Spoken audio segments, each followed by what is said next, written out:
गे माई लाली लाली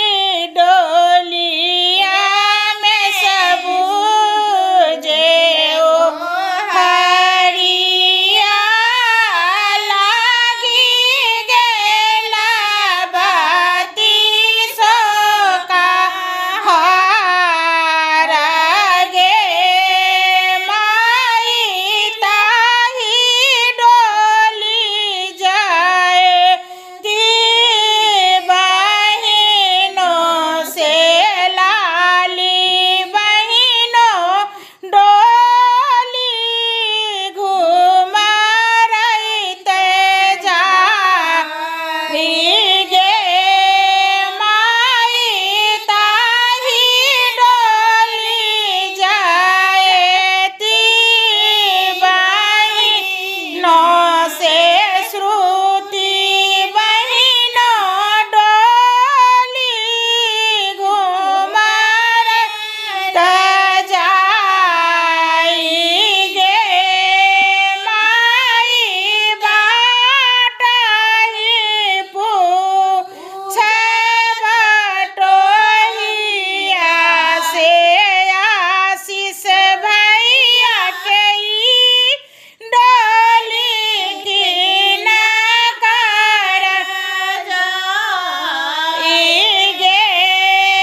माई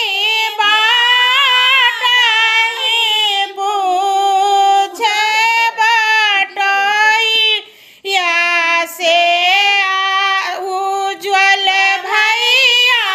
ई डोली की न कर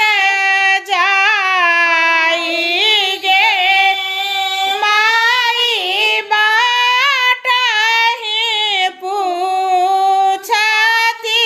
भैया से कृष्णा भैया ई डोली की न कर जाई गे माई कानी कानी कहती ना भैया से सुलभ भैया ई डोली हमारो बहिन गे माई कानी कानी कहती ना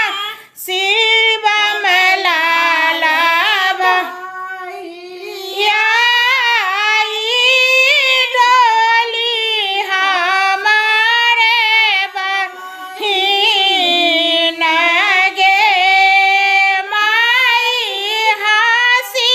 हंसी कहती ना जीवा कथी नाम